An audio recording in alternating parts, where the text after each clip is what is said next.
Jornada Sin Fronteras, fundador de su propio canal en YouTube, ahora también anda de youtubero, el querido Jaime Hernández, largos años como corresponsal extranjero para diferentes medios mexicanos y miembro de esta familia Sin Censura. Querido Jaime, yo como siempre haciéndote esperar en el sistema, discúlpame, perdóname la vida y no me vayas a bloquear como Carlos Alarraqui en Twitter, por favor, te lo pido, querido Jaime, te mando un abrazo. Pero prende tu micrófono, hombre, prende tu micrófono. No, no me asustes, no me asustes.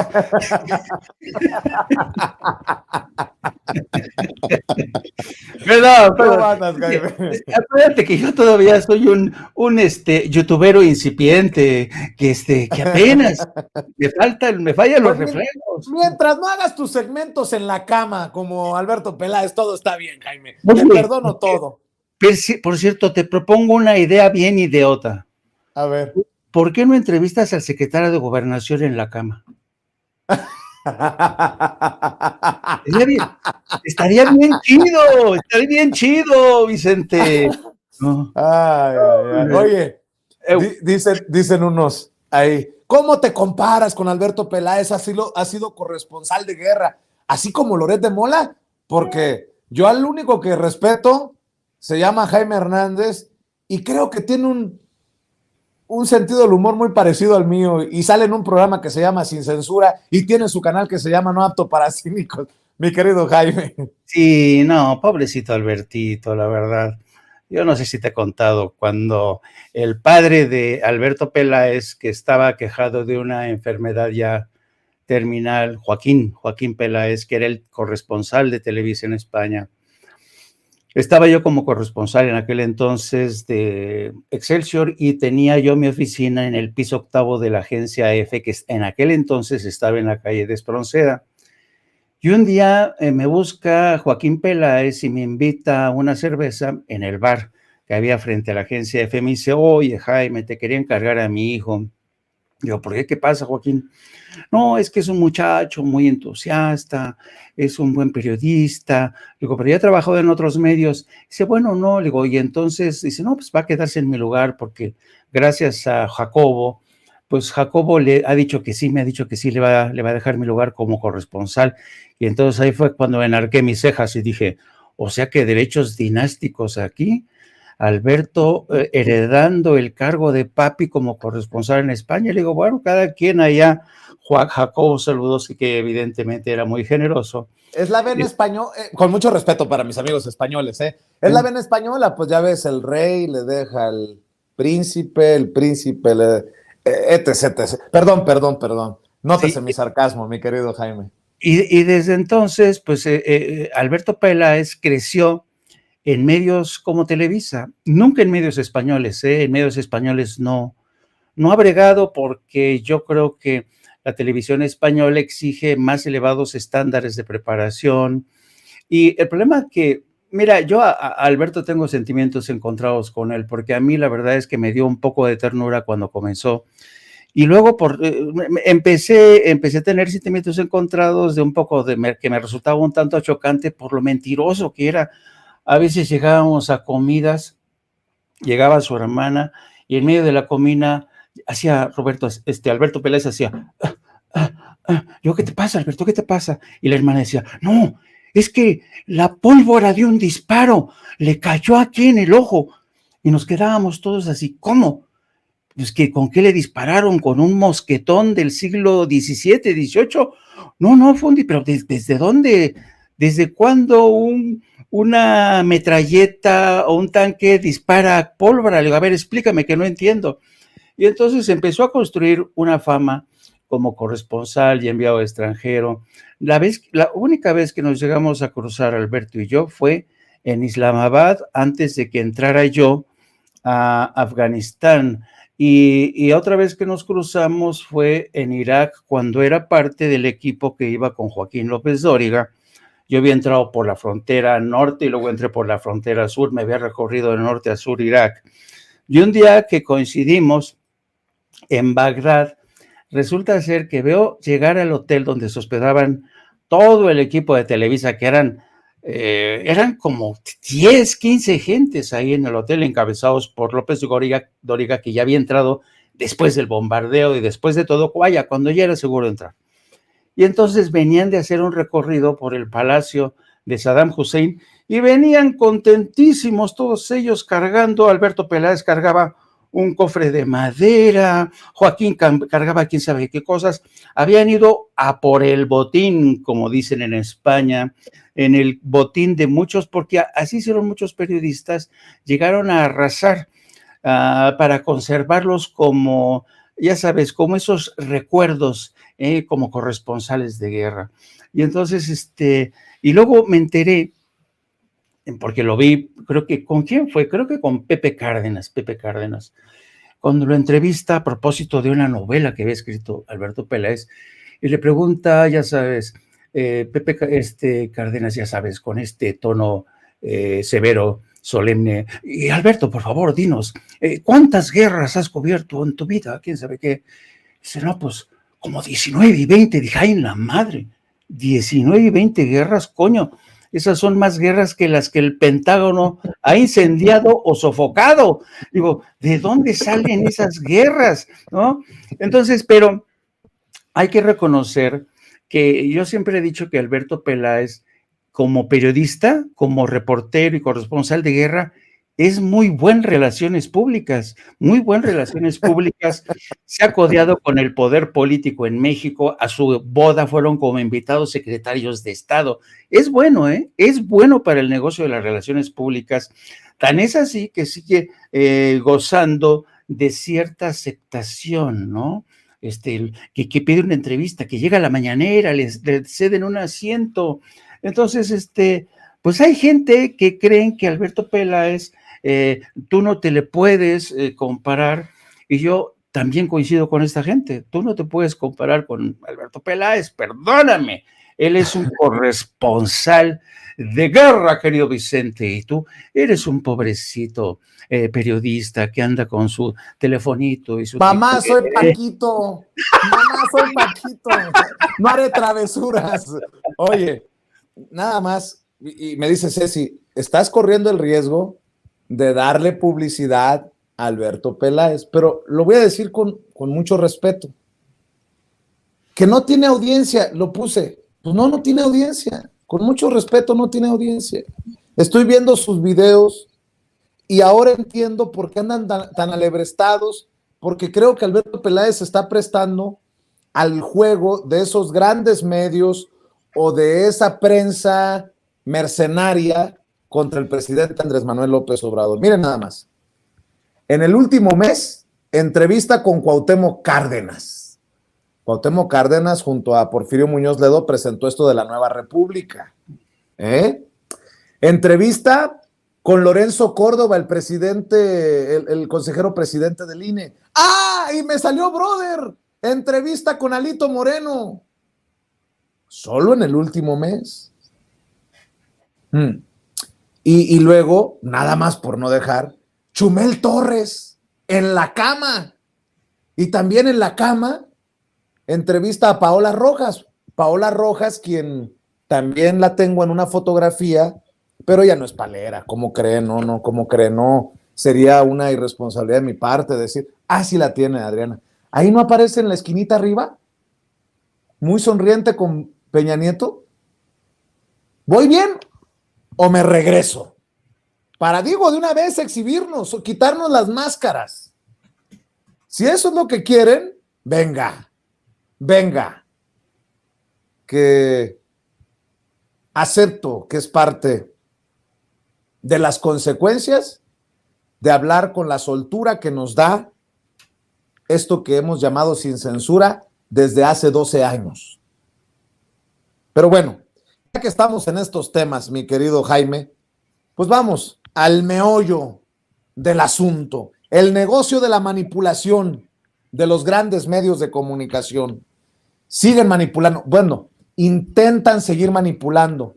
Lo que me da gusto es que haya gente como esta persona, no sé si viste que lo acabo de mostrar en pantalla, esta persona que me regaló un cartón, una caricatura que demuestra que el pueblo, la gente de Huarache, no la gente de zapato Dolce Gabbana como Alito, no gente de los trajes caros, está lista para avispadamente ponerle el pie a esos grandes medios que quieren seguir manipulando. Te escucho, Jaime.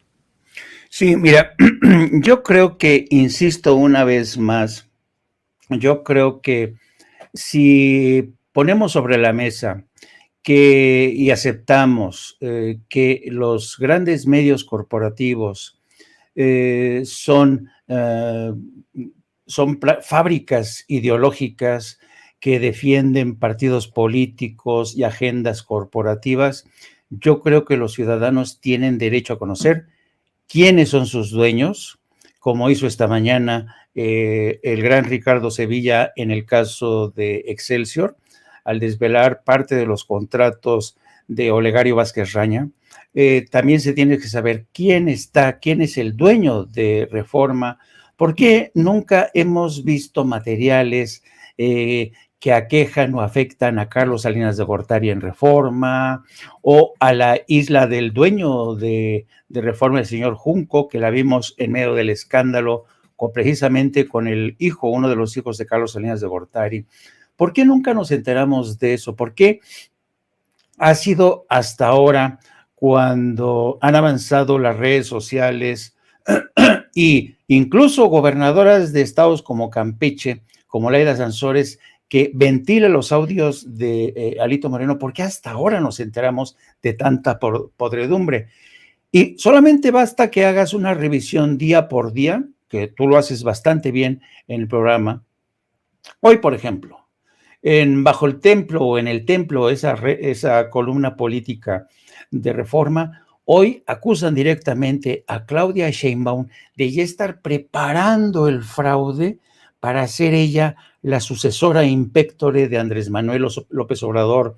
Dicen que ya está maniobrando por aquí, por allá, y que hay versiones, hay rumores de que ella ya se está preparando para agandallarse, para llevarse el gato al agua, pero no ofrecen ninguna prueba, puros dimes y diretes, ¿no? ¿Cómo se le llama a eso? Manipulación, ataque contra una política como Claudia Sheinbaum, que efectivamente figura entre las candidatas más fuertes a suceder a Andrés Manuel López Obrador. Y luego nos encontramos la columna que publicó ayer la directora de Siempre, Beatriz Pajés, en la que dice que el presidente está vinculado con el narco.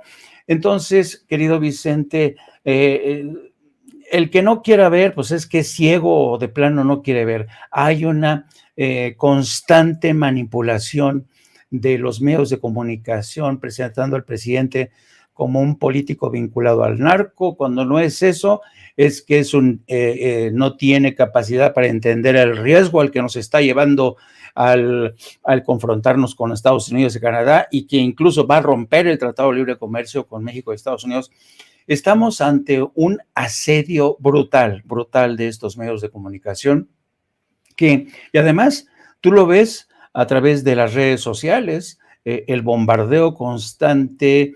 Estaba viendo de gente que hoy, una de las imágenes que sacaron, las fotografías del presidente señalando un cuadro en Palacio Nacional y acusándolo de no vivir como el resto del pueblo porque vive en el Palacio Nacional. Hemos llegado al colmo del absurdo, del surrealismo, y luego tienes estas acusaciones de el señor, ¿cómo se llama el señor de Frena? Gilberto Lozano. Gilberto Lozano, y luego al saco de pus, a todo mundo atacando, y luego tienes, ¿cómo le dicen? Que le dicen Paquita del Barrio. ¿Cómo se llama? Alarraqui. Alarraqui, el señor Alarraqui diciéndole pendejo al presidente. Entonces, mira, yo creo que nuestra gente es la mar de inteligente y sabe muy bien que esta gente solo tiene insultos, no tiene argumentos, no tiene contrapropuestas, las cosas están yendo bien. No te voy a decir que es perfecto, que todo es miel sobre hojuelas. ¿Por qué? porque apenas estamos dejando atrás una pandemia, la guerra de Rusia con Ucrania, que ha disparado el índice inflacionario, pero hoy, por ejemplo, que el presidente reconoce en la mañanera que va a haber un ajuste, un apretón del cinturón en el Ejecutivo, bueno, ya el Reforma dice que esto demuestra que la economía ya está de la chingada, que la economía está maltrecha, en fin, todos los días es el apocalipsis now. Todos los días nos ofrecen un panorama ya no sombrío, sino apocalíptico. Entonces, esto es un gran negocio. Esto es un gran negocio que le da de comer a los bots y a las granjas que están en Twitter, a los columnistas que escriben lo que sus patrones les dicen por consigna.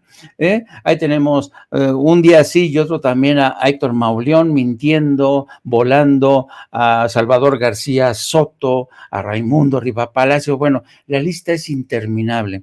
Entonces, yo creo que la manipulación, este intento por, ¿cómo se dice?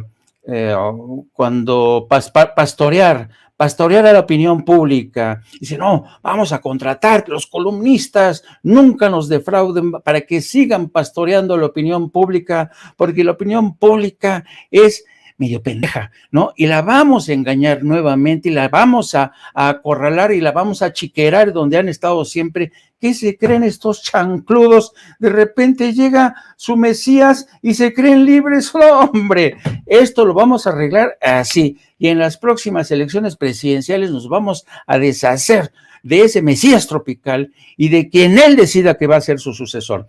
Entonces yo creo que no quiero ni hacer un cálculo de las cifras que seguro son astronómicas y que están financiando estas campañas mediáticas, y por eso digo, la manipulación o, como tú bien dices, los intentos de manipulación siguen siendo un gran negocio, querido Vicente.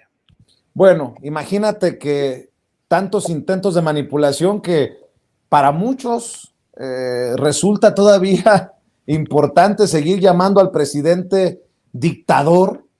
Pues qué dictador tan maleta salió el presidente Andrés Manuel López Obrador, porque resulta que el mensaje de hoy desde la mañanera para Pedro Ferriz de Con, que ha hecho llamados sediciosos, su hijo anda hablando hasta de golpe de Estado y toda la cosa, fue más amistoso el mensaje del presidente que del propio Gilberto Lozano, que ha de traer la daga clavada porque Ferriz de Con le tiró a la fregada frena.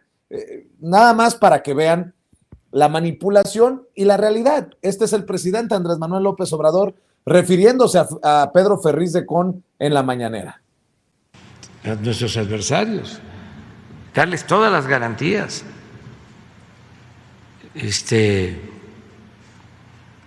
A Pedro Ferriz, que ya rompió con Frena, a todos. Con Pedro Ferriz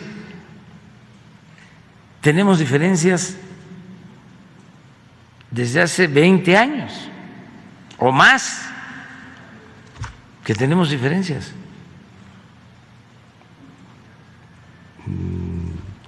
A ver, desde que fui candidato a presidente de un partido en 1996, que él apoyaba a otro candidato y entonces a mí me maltrataba porque él tenía otro candidato y no era que él estaba a favor del ingeniero Eberto, del finado Eberto, extraordinario, el ingeniero Eberto Castillo, consecuente, tan bueno, que hizo provocar la ira de Díaz Ordaz. En las memorias de Díaz Ordaz, que la familia le entregó a Krause, los borradores, se habla de que Díaz Ordaz le decía al ingeniero Eberto el presidentito, porque en el autoritarismo de el presidente Díaz Ordaz le molestaba de que el ingeniero Eberto dio el grito de independencia en la ciudad universitaria, y decía el presidentito, bueno, de primera, el ingeniero Eberto, bueno, pues una personalidad, un hombre íntegro y todo, como a mí no me quería, Ferris, supuestamente él era seguidor del ingeniero Eberto, pero era en contra mía. Pero eso, les hablo, es 96. ¿Cuántos años llevo? 26 años. O sea, ya llovió. Entonces, pero aún así, pues merece respeto como todos, y tenemos diferencias. Y qué bueno que tenemos diferencias, es que no todos podemos pensar de la misma manera. Y en un proceso de transformación, imagínense, no hay término medio. Como decía Juan Álvarez, esta ancheta está muy angosta, no hay ni para dónde hacerse. Aquí es de definición, son tiempos de definición. Entonces se la pasaban fingiendo que eran independientes, que eran de la sociedad civil, que no tenían partido. Y ahora pues las circunstancias llevan a la definición. Lo mismo lo del periodismo,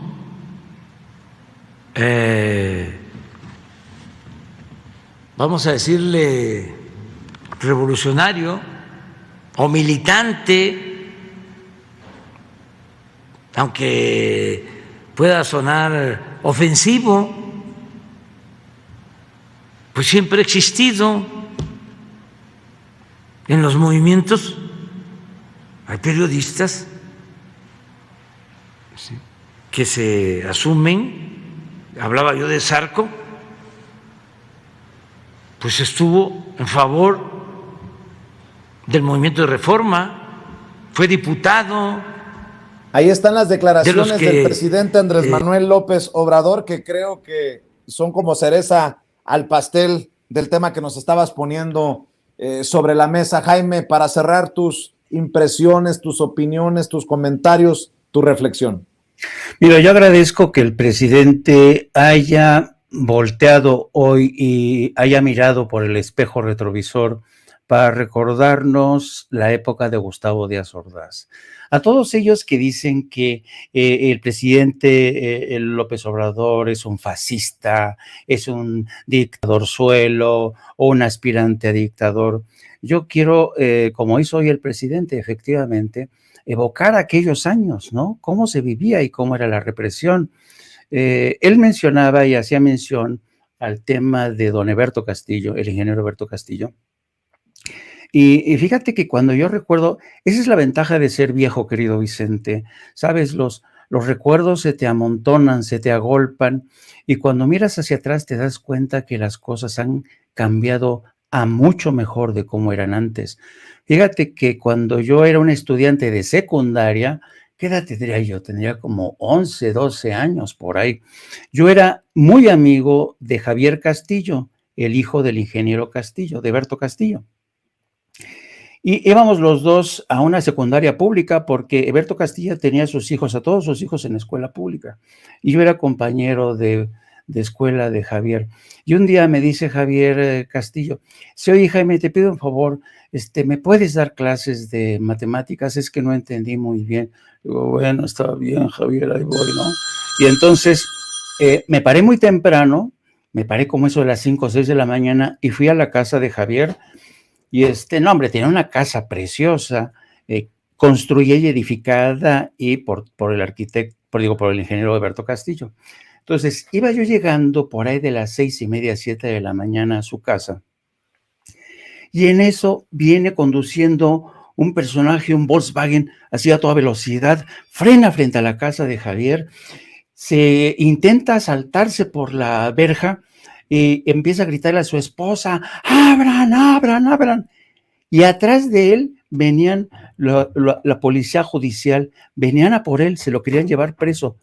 Ese era el ambiente que se respiraba en aquel entonces. Ya cuando entré, la mujer de Eberto Castillo ya lo tranquilizaron, ya estuvo ahí. Pero entonces, fíjate, yo a mis 12, 13 años me dije, en la madre, pues ¿en qué país estoy viviendo? Esa era persecución política, esa era represión. Cuando Eberto Castillo, un hombre decente, brillante, luchaba por los derechos y era un hombre tan convencido de tomar partido. Fíjate, Eberto Castillo desde aquel entonces decía, no, es necesario tomar partido para terminar con este tipo de injusticias. Bueno, Eberto Castillo lo tuvieron en la lista negra, Vicente, durante un buen rato. Estuvieron a punto de deportarlo, de mandarlo a Cuba, estuvo preso. Entonces, para que veas, cuando miras hacia atrás y escuchas estos imbéciles decir que vivimos en una dictadura, que este presidente es un dictador, no tienen ni la más puñetera idea de lo que es vivir bajo un régimen represivo. O ya se los olvidó o se hacen pendejos. Entonces, yo creo que es necesario tener presente, y qué bueno que el presidente hizo este ejercicio de mirar hacia atrás. Ahora, como moraleja, yo no me imagino realmente a Eberto Castillo imaginando siquiera la evolución de Pedro Ferriz de Con. Si Eberto Castillo hubiera atestiguado en que él se convirtió, Pedro Ferriz de Con, que lo apoyaba, se revolcaría en la tumba, ¿no? Porque evidentemente Pedro Ferriz de Con está hoy a favor de todo lo que estaba en contra Eberto Castillo. Y esa es mi pequeña reflexión, querido amigo. Pues mi querido Jaime, te agradezco mucho esas reflexiones, esos comentarios. ¿Por qué no cerramos invitando a la gente a tus trincheras, querido maestro? Pues sí, querido Vicente, muchas gracias por siempre ofrecerme este espacio, y les pido que se sumen también al nuestro, es de No Apto para Cínicos. Son de estos pequeños brotes que han surgido y están creciendo a la sombra de ese gran tronco que es Sin Censura, la familia de Sin Censura. Así es que les pido que nos apoyen. También les pido que nos sigan a través de nuestras redes sociales, a través de mi cuenta @JaimeJourno, y también a través de la sección de La Jornada Sin Fronteras de nuestro gran periódico La Jornada.